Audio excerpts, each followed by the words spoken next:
One of the things we're going to be talking about in the second hour of Happening Now is the reintroduction of Kate's Law in the U.S. Congress. Gets another chance. We'll see what happens. That'll be a great topic. See you back here in an hour. Outnumbered starts right now.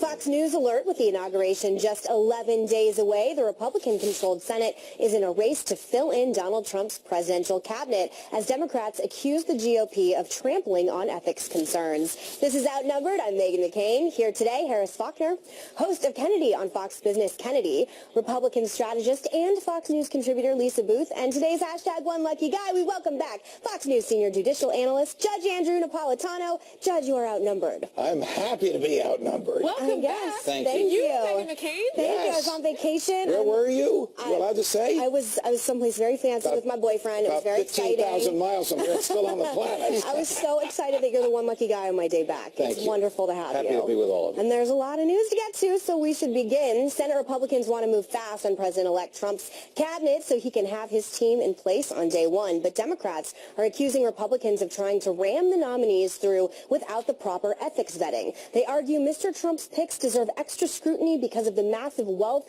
and potential conflicts of interest involving several nominees. But Senate Majority Leader Mitch McConnell is telling Democrats to, quote, grow up, while Democratic Senator Cory Booker says it shouldn't be about party politics. The Democrats are really frustrated that they lost the election. I was in Senator Schumer's position 8 years ago. What did we do? We confirmed 7 cabinet appointments the day President Obama was sworn in. We didn't like most of them either, but he won the election. We literally have a law, Ethics in Government Act, that puts specific requirements on transparency. This is not a Republican or a Democrat thing. This is about national security and knowing the conflicts of people that are going to have to deal with other countries and negotiate with them. Doug McElway joins us live from Capitol Hill. Hi, Doug. Hi, Megan, and tomorrow, what is largely regarded as the Senate's version of high theater gets underway with the first of those confirmation hearings, the first of 9 for the week ahead. First up is going to be Senator Jeff Sessions of Alabama. He was the pick for Attorney General. Of course, he promises to be one of the more controversial figures, but Democrats aren't waiting for the hearings to get underway before they try to disrupt the Republican agenda.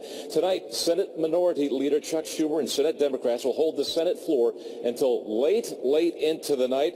They're going to be broadcasting this all live on Facebook Live tonight. Republicans vow not to be intimidated by what Democrats are calling the plan to make America sick again.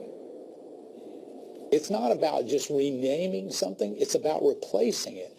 It's about really moms and dads on Main Street that have had higher premiums, who have lost their coverage, lost their doctor. And so it's incumbent upon us to not only repeal, but replace. Democrats are also protesting the fact that several of the pertinent committees have not yet received the completed ethics forms that the nominees must fill out. Now, Republicans, as you've heard from Mitch McConnell, said this is really not all that unusual, and they reminded them that they confirmed 7 of Mr. Obama's nominees back in 2008 on Inauguration Day. We're trying to get our cabinet appointees confirmed, and we deserve that respect, and the president-elect deserves that type of swift action, because Senator McConnell, Majority Leader McConnell is right, that on day one, Inauguration Day 2009, 8 years ago, the Senate confirmed 7. The most contentious nominee fight will likely be over Rex Tillerson, Mr. Trump's pick to be the Secretary of State. That in large part because of his close ties to Russia and his opposition to sanctions against Russia. There are even a couple of Republicans in the Senate who are raising very large questions about Tillerson, which could potentially threaten his nomination. But this is all forecasting at this point. One of the great things about these hearings, I think it was Britt Hume described it as a high-wire act. The Republicans are hoping that the high-wire performer gets to the other side, but there are lots of potential missteps along the way. We'll be watching very closely. High theater and potentially high drama. Megan, back to you. Thank you so much, Doug. We're all looking forward to seeing what happens. I'm going to start with you, Judge. These confirmation hearings, is there any sort of credence to Democrats saying there are too many people that are going to go through these hearings at once? Do you think there are too many people? No, I don't think there are too many people. Mitch McConnell makes a great point. They did this. The Republicans were in the reverse situation 8 years ago, and they cooperated with the confirmations. Donald Trump has a lot on his plate. he can't get much of it done until he gets the government in place, which is why these 7 nominees are arguably the most important people to get in place immediately, and the Democrats have a duty to cooperate. But a very interesting development came out during the Giants-Packers game, the outcome of which has still made me sick, which was right there with you, Judge. Lots of money on that. Which was a release by the FBI. I'm nothing but happy on this Monday. All right. I love a little cheese head. A release by the FBI of over 300 of Mrs. Clinton's emails. They say, why are they releasing it now?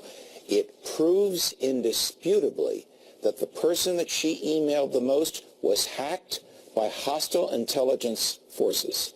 This vindicates what Donald Trump said during the campaign. It vindicates what rogue FBI agents said when Jim Comey said we're not going to prosecute her. It elevates the case to prosecute her, and, to get back to where we started, will be front and center in Senator Sessions' confirmation hearing. Will you look at this new evidence and reopen the case against her? Because the case has now been proven. I think the other 2 controversial picks, Rex Tillerson, obviously, and Betsy DeVos. Do you think there's going to be high drama, as Doug said earlier during these hearings, Kennedy? I think Democrats will try and create some drama with Betsy DeVos. I happen to have a lot of philosophical similarities with her, especially when it comes to school choice and charter schools. I think she's definitely fighting the good fight. I'm really excited to see someone like that confirmed at the Department of Education. Rex Tillerson, it's interesting because, and I think, the judge and I might find some agreement here.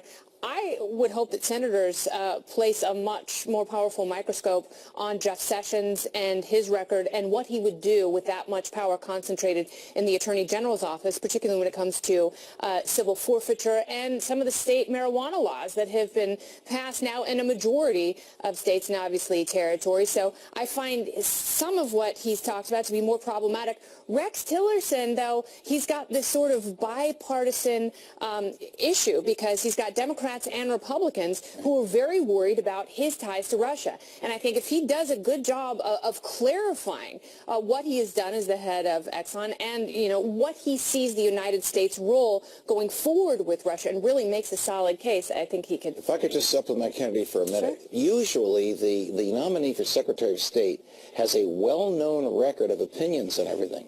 Has any of you ever heard Rex Tillerson's voice? Do you even know what it sounds like? You know what he thinks about anything? Hearings is to hear from them. I know that Senator Jerry Moran was on with us on Fox Report last night, and he will be in the hearings for transportation and commerce, and so he's going to be part of that this week. And I asked him the question, Democrats have postured and said they're going to make it difficult, maybe stall, maybe slow things down for these nominees, and he said they can do all of those antics, or they can dial up their better angels.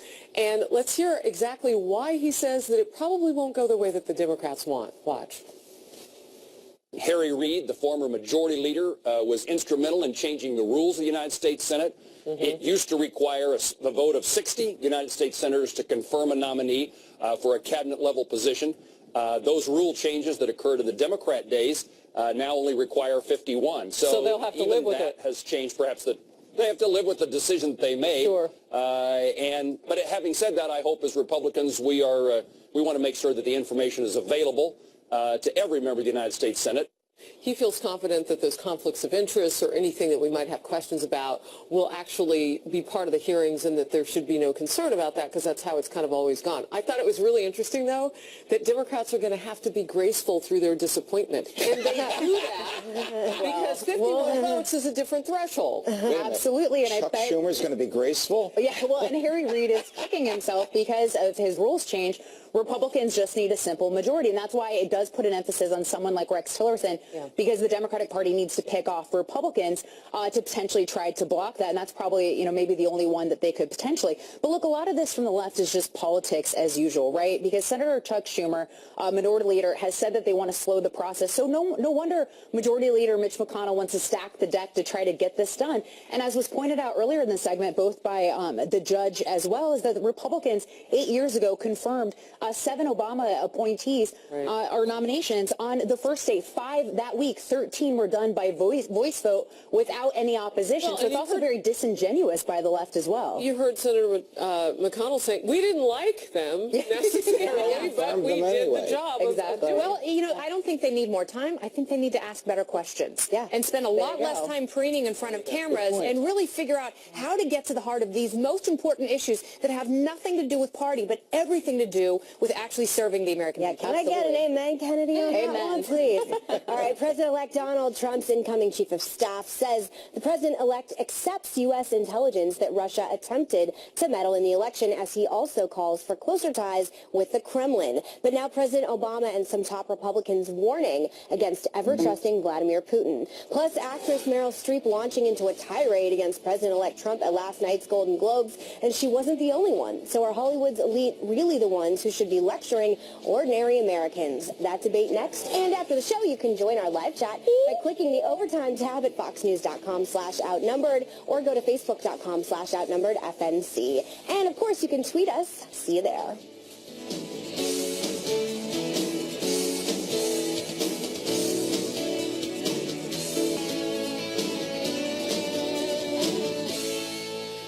President-elect Donald Trump's incoming chief of staff, Reince Priebus, says the president-elect accepts that Russia tried to meddle in the United States election. The intel report details the hack, finds President Vladimir Putin personally directed them to help Mr. Trump. But Priebus, who was in the room with Mr. Trump as the findings were presented, says some of the blame for this breach should fall on the DNC. Watch. Well, I think he accepts the findings, Chris, but here's the thing that I think everyone needs to understand.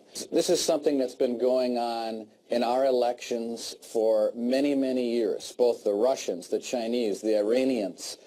It happens every election period. It just so happened that the DNC had nearly no defenses on their system, and when they were warned multiple times by the FBI, they didn't respond.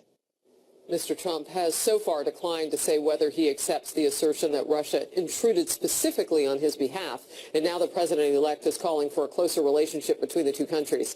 Tweeting on Saturday, quote, "Having a good relationship with Russia is a good thing, not a bad thing. Only stupid people or fools would think that it is bad. We have enough problems around the world without yet another one," end quote. But President Obama warned against thinking Putin will ever be a friend to the U.S. We have to remind ourselves we're on the same team. Vladimir Putin's not on our team. If we get to a point where people in this country feel more affinity with a leader who is an adversary and views the United States and our way of life as a threat to him, then we're going to have bigger problems than just cyber hacking. The Kremlin is now weighing in on the report, echoing Mr. Trump's assertion last week that the hacking investigation is, quote, a witch hunt.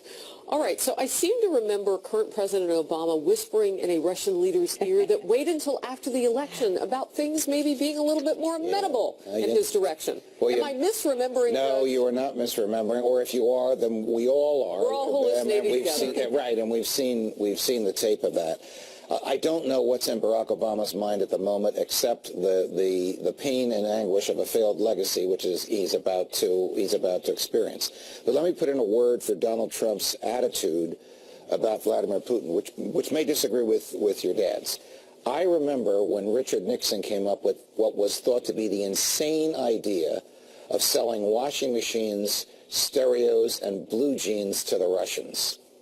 It made them westernized. It began glasnost. It began détente. It eventually began what we experienced under George H.W. Bush, the fall of the Berlin Wall and the freeing of Eastern Europe. Trump may be onto something, and we need to give him a little bit of time. So this isn't breaking news, how he feels toward the idea of communicating with the Russians. And so when you look at how he was swept into office, he was actually elected. Maybe some people agree with you who actually went to the ballot box.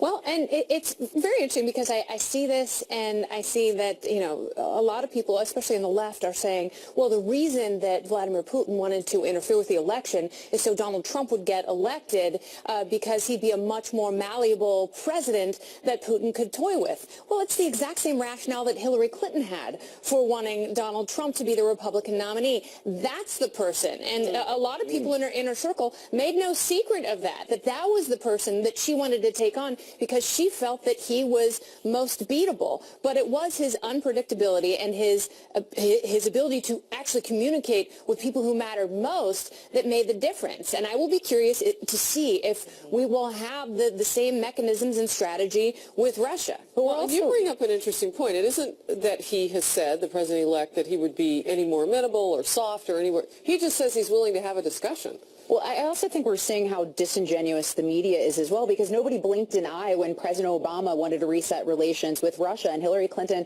was holding a gimmicky reset button, which actually said overload instead of reset. Nobody blinked an eye there. And I think, too, to Judge Napolitano's point earlier in the show about the fact that sources say that Sidney Blumenthal's emails were potentially compromised as well, this also shows how disingenuous the media is, because throughout the entirety of the election, Hillary Clinton proclaimed and claimed that her email address, even though it was just as secure or less secure than Gmail, was never compromised by foreign actors, even though she traveled to foreign soil with it. But the media takes this Russian narrative as truth without question.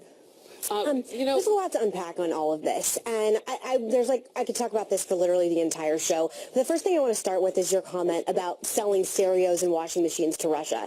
Money that's going to Russia is also funding terrorism and the worst genocide we've seen in modern times in Syria. So the idea that, you know, we're just going to have this okay relationship with a country that's funding terrorism right now is something that you'd have to take a second look at.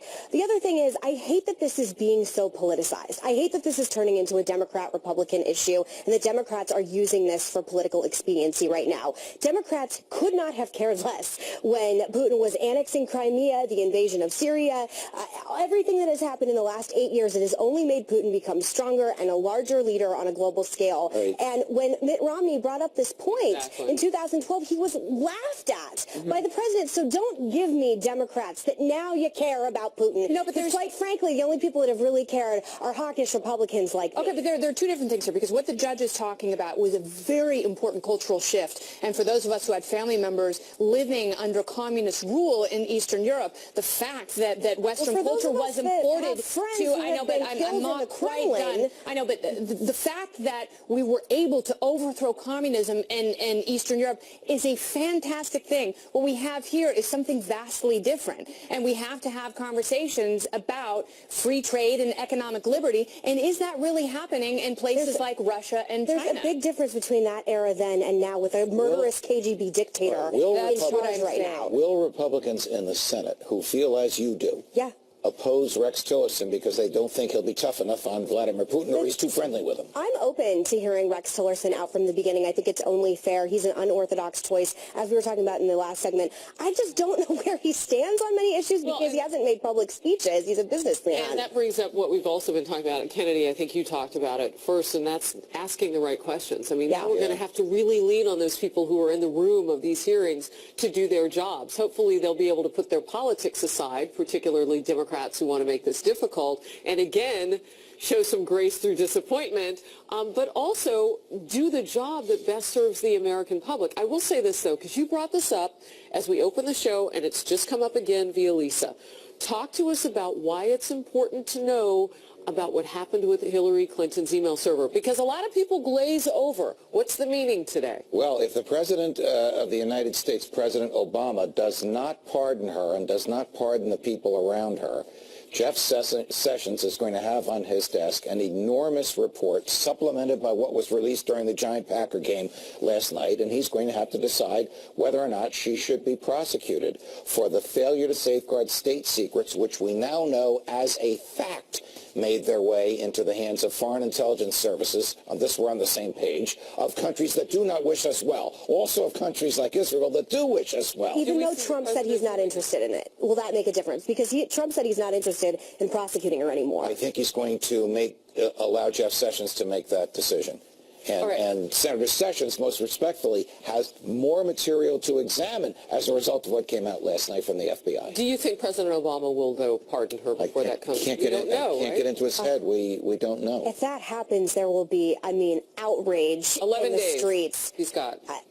If he does that, there is going to be hell around. If he pardons Hillary Clinton after all of that, I can't even fathom what would end up happening. Because it says he wants to close Guantanamo Bay. So, I think he'll be a hero on the left, and he'll further divide and polarize. And not to mention, if you go back in time, right after FBI Director Comey sort of announced his decision not to recommend charges or not recommend an indictment, there was I think it was Associated Press poll that showed that 92% of Americans believe that she either did something wrong or broke the law. So back to the point about outrage, if you were to pardon Hillary Clinton, given the fact that you've got such a monumental amount of people that think that she did something wrong, and really throughout the entirety of the election thought that she did something wrong as well, I think you're going to have the case against her is outrage very on your strong. But I'll hands. tell you somebody who'll be happy if Barack Obama pardons her, Donald Trump. You won't have to make a decision as to what to do with it. She's history. Takes that off the plate. Well, this news continued to unfold over the weekend. The suspected gunman in that deadly Florida airport shooting is appearing in federal court for the first time today. The new details as he stands before a judge. Also, Democratic leaders are planning a late-night fight on Capitol Hill to push back against the Republican plan to repeal Obamacare. What they have in store, and can it work? Opening fire in a crowded Florida airport and killing 5 people, injuring 6 Friday, is making his first appearance in federal court today. Iraq War veteran Esteban Santiago is charged with 3 federal offenses now, all of which carry the death penalty potentially. This surveillance video is capturing those terrifying moments as things were unfolding. The clip obtained by TMZ.com appears to show Santiago at the bottom left corner of your screen, pulling a gun from his waist and firing multiple shots at fellow passengers in the airport's baggage claim area. It is chilling to watch that. Steve Harrigan is live outside the federal courthouse in Fort Lauderdale. Steve, bring us up to speed. Harris, a very different Santiago today in federal court making his first appearance. He was in a red jumpsuit. His arms and legs were shackled. He appeared to be talking to himself during much of the proceedings and occasionally clenching his jaw spasmodically. The 26-year-old could be facing life imprisonment or perhaps even the death penalty on a range of federal charges. You mentioned the TMZ video. There's no audio on that. It's not clear how they got it. There is an investigation by law enforcement into how they got it, but we should warn viewers that they might find this video disturbing.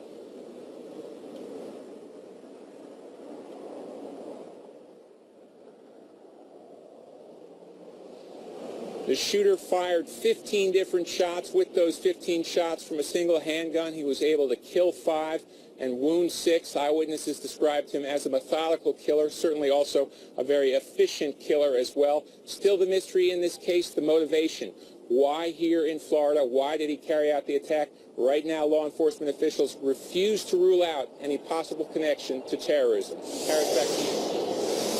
Steve, thank you very much. This Fox News alert as the President-elect Donald Trump is speaking live at Trump Tower. Let's watch together. A lot, but it's really a very simple process. Mr. Trump, can you talk about the role you expect Jared Kushner to have in your administration? Who? Jared Kushner. Well, we'll talk about that on Wednesday. How do you plan to repeal and replace Obamacare? Any specifics? One of the great men, you know that, right? Tell us about that. They all love this country. Will you be involved in the inaugural? Where are you right now on... Did you deliver a package to Mr. President Trump? Mr. President, what was it going to discuss? What did the two of you discuss? Well, they're going to do some wonderful things in this country. Such as? Great things. With LVMH? Are you expanding LVMH here at all? Yeah, we may expand our factory that we have in California and build one even in Carolina. What do you make in that factory there? We build some Louis Vuitton products for 25 years in California, in San Dimas, and we are going to expand because of the success of the product, and we are going to do that either in Carolina or in Texas. We are looking at 2 possibilities, but it will be done consultant. On the Affordable Care Act, some Republicans now are even concerned there's no replacement plan to put in place. Are you worried that the repeal will not even a little bit. That's going to all work out. Thank you very much, folks. Will there actually be a replacement in place by the time it's repealed? We're going to be talking about it on Wednesday. So is there a plan now, or will just be a plan on Wednesday?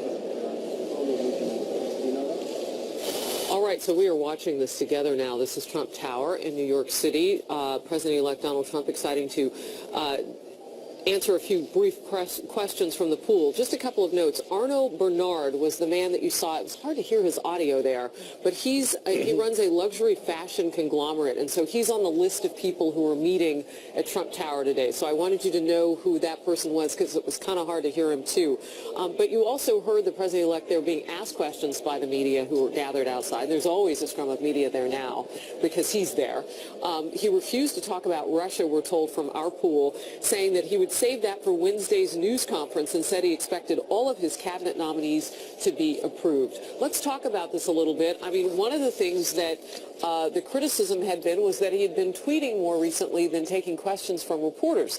Off the cuff, extemporaneously, he steps off the elevators, and he's ready to do that, Kennedy. That's interesting because, as he's talking with, it appears to be the chair of LVMH, Marc Jacobs is housed under that giant fashion umbrella, and, he said that he's not going to dress the First Lady. And if I were President-elect Trump, I'd tell Marc Jacobs to lock it up. Stop being so negative. Do you really think they were talking about fashion? One would hope they're talking about the most important things in the world, which are freedom and fashion. Exactly right. Well, we wanted to bring you that as it was breaking live, and as other things pop up, of course, from Trump Tower, you will see it here first on Fox. Kennedy? All right, Democrats ramping up efforts to stop the repeal of Obamacare, planning to, of course, President-elect touching on that a little bit in that impromptu presser. They are planning to hold the Senate floor late into this evening, well into the night, and use Facebook Live. How forward-thinking. To denounce the Republican plan. They say the GOP proposal to repeal it without a replacement will create chaos and that Americans would lose affordable care. This comes as President Obama says that he's fine with his signature legislature undergoing some changes. So is Obamacare going to survive? I think it will. Or it may be called something else. And as I said, I don't mind. If, in fact, the Republicans make some modifications, some of which I may have been seeking previously, but they wouldn't cooperate because they didn't want to make the system work, and relabel it as Trump care, I'm fine with that. Now, meantime, incoming White House Chief of Staff Reince Priebus says that however it happens, Republicans will undo the law. I will tell you that it would be ideal if we could do it all in one big action. But look, it may take time to get all the elements of the replace in place.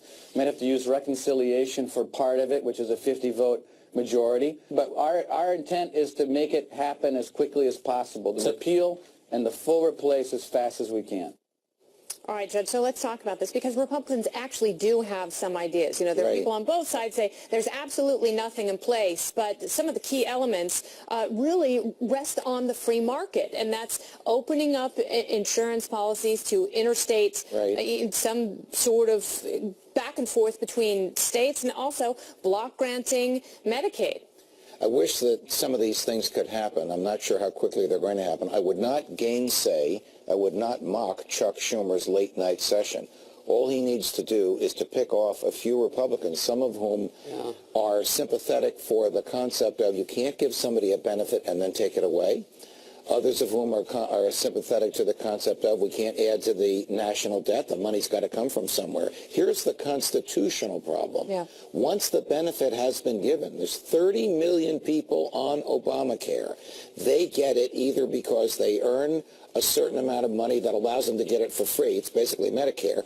Or they get it, or Medicaid, or they get a tax credit on it, which is essentially the government paying it. Once you give somebody that kind of a benefit, You can't take it away. But you don't necessarily, I mean, I guess the issue is you don't necessarily take it away, and they're not dismantling Medicaid and Medicare. That's where the Republicans need to speak with one mind, or they may have difficulty changing this thing, because some will say we have to keep funding these 30 million. Others will say it's not in the Constitution. It's not a job for the federal government. Some will say, well, if we make the whole thing free market, the whole cost of insurance will go down, and they'll be able to afford it. Okay, what about Senator Rand Paul? Because we know I'm that alluding he to has stepped Senator up, Rand Paul. and he likes those things that you mentioned to stay in place. We know he has at least reportedly talked with the President-elect Donald Trump about his plan and going forth. What about the validity of Senator that? Paul, many of whose instincts are shared by Kennedy and me, is of the view that if we turned off Obamacare tomorrow, that would increase the national debt. The federal government would have to keep borrowing money to fund these 30 million people, and he is against that. He wants to find some mechanism so that when it is turned off, it doesn't cost the taxpayer more than it already costs. Yeah, I mean, you have to look at the taxpayer and the insurance companies who are worried about the debt spiral because they are forced to give everyone the same kind of plan that covers things like maternity and mental health care when some people just need a catastrophic policy. Correct. It's an insidious aspect of this, that the president gave a benefit that cannot be taken away, and the Republicans have to figure out a way to give another benefit based on the free market. And it was created complexly, so it couldn't be undone easily. All right, well, it looked like a Hollywood hissy fit at last night's Golden Globes. Some top celebrities slamming President-elect Donald Trump just days before he takes office. Now, should Hollywood's elite stick to acting and spare us the political lectures? Is that a trick question? They're really not. Grab a number 2 pencil. We'll continue.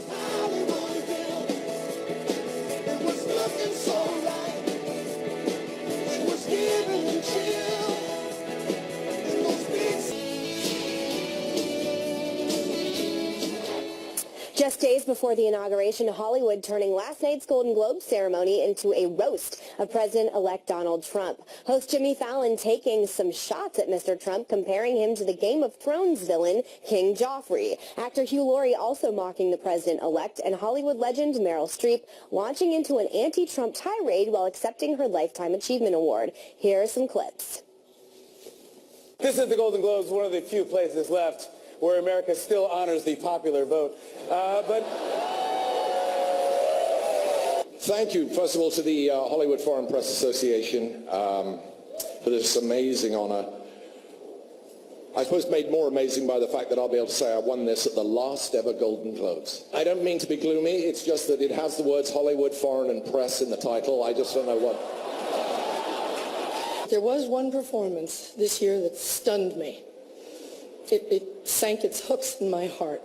Not because it was good. There was nothing good about it. It was that moment when the person asking to sit in the most respected seat in our country imitated a disabled reporter, someone he outranked in privilege, power, and the capacity to fight back. Mr. Trump firing back on Twitter today saying, quote, Meryl Streep, one of the most overrated actresses in Hollywood, doesn't know me, but attacked last night at the Golden Globes. She is a Hillary flunky who lost big. For the 100th time, I never mocked a disabled reporter, would never do that, but simply showed him groveling when he totally changed a 16-year-old story that he had written in order to make me look bad. Just more very dishonest media. Kennedy, I'm going to go to you. I have every D-list comedian on Twitter going after me because I thought it was completely inappropriate last night. I think the sanctimonious, poor actors, poor Hollywood, the lecturing of celebrities helped elect Donald Trump. And I said, Hollywood, if you don't take a look, you're going to usher him in for a second term real quick. And for some reason, all the snowflake liberals are having a meltdown on Twitter today about it. Well, here's what I took away from Meryl Streep's speech. I love Meryl Streep, and I'm a huge fan of hers, and I think her range is extraordinary. And I think when they showed all the clips of her films leading up to it, I had tears tears in my eyes and goosebumps, because here's someone who's so tremendously talented, who has focused that talent and goes to show, you know, what an incredible role model for our children, someone who's able to focus that ability. But then in the moment, you get one Lifetime Achievement Award. You get one. And she completely squandered it talking about someone that she has a political disagreement with, instead of soaking in the moment and basking in it and being, you know, almost a patron saint for other people to hold up as a model for their own lives. And she completely blew what could have been a cementing moment in her legacy. And for that, I was tremendously personally disappointed in her, and I share that. And I tweeted out, you know, I'm more proud of my daughter's second place gymnastics trophy because she worked harder and has more joy in her life than these sanctimonious nut jobs who peppered the stage last night. And also, who cares what these people think? I mean, look, I think these are the same voices that were rejected this election. Hillary Clinton had everyone from the Hollywood elite on her side, with the exception of, you know, a couple of people. But I think Americans are so tired of being preached to by people that are making millions of dollars simply to act when they're struggling to pay the bills. They're struggling to live paycheck to paycheck. They're struggling to pay their electricity bills. Their health care premiums have increased, you know, 100% if you're living in states like Arizona, and they just don't care, and they're just over it. And it's just so, you know, it's just so elitist for these guys to spend the entire time last night lecturing to Americans. Who cares? What basis do they have to be telling us, you know, how we should vote or what we should think and why we should even be listening to them in the first place? I think Meryl Streep is a terrific actress. I agree with Kennedy's assessment, and I think Trump was right to go for her jugular. Her statements were totally and inexorably out of place. He's explained this, as he said 100 times, and when he comes out with a very, very pointed Twitter like that, he bypasses the mainstream media, he speaks directly to his base, and he moves on. Well, to all people, really. I mean, look, Hollywood is having a misinterpretation of its power. I mean, clearly. Yes. They live on sycophant planet. Yeah. So they're not used to the blowback of when people don't agree with them, and that their own voices are not biggest in the room. They're just uncomfortable with that, especially at that list that you looked at last night, like a Meryl Streep. She is an A-lister in Hollywood. She's used to walking in and sucking all the oxygen out of the room. And maybe in those circles she should, because she is so wildly talented. The problem now is that, and you talked about this on Twitter, and you've talked about it on the show, Megan, there is now a deafness that is washing across these people who have been sycophants with other liberals and with other like-minded people. So they're going to have to open their ears. There's a reason why we have two of those in one mouth. And they're going to have to listen. And they're going to have to take in what's happening. Otherwise, the roles they play won't even resonate. Did Meryl Streep respond to your tweet? No, but everybody in Hollywood is trying to do our job, and I don't care about your job. And I like football and MMA or whatever she went after last night. It's ridiculous. They're different forms of entertainment. And I'm not a Meryl Streep fan, never was. President Obama is planning to give his farewell speech tomorrow night, and he's expected to rebuke President-elect Donald Trump during that address, whether it's the time or place for that.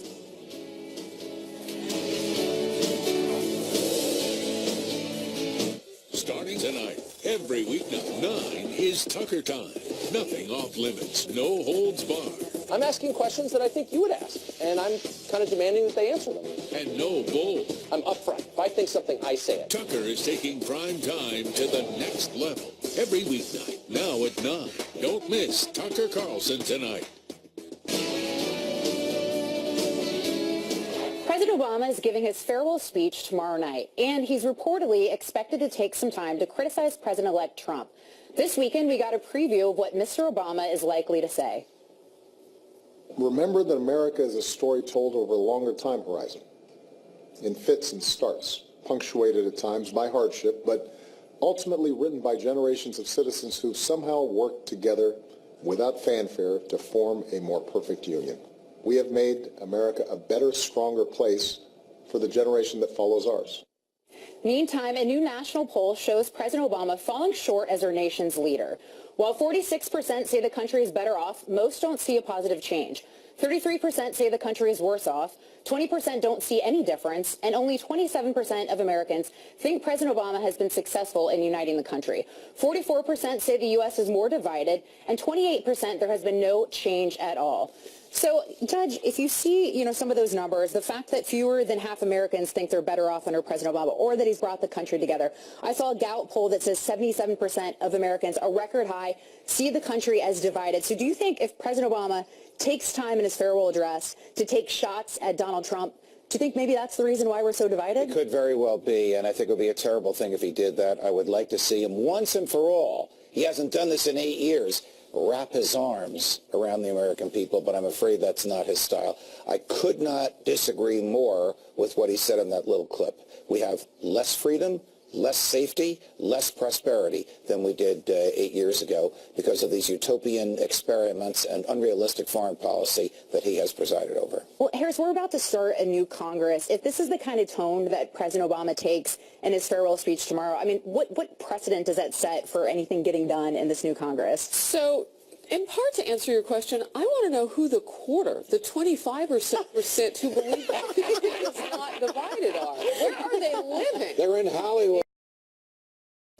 Some exciting changes to our primetime lineup to tell you about. Tucker Carlson tonight is moving to 9 p.m. Eastern, starting tonight. Don't miss his tough questions in upfront style. Every weeknight right here on the Fox News channel, the FNC for the cool kids. Yay. Thanks a lot to Judge Naps, who never naps when he's on. Good to see you, my dear. Very sweet. Aww, so sweet. Great to be. I love the love. You're going to stick around for OT Baby Overtime of Outnumbered. Absolutely, baby. Ready? Okay. We've got it cooking along here. Online, foxnews.com/outnumbered. Click the Overtime tab. Now happening now. A Fox News alert, the man accused of killing 9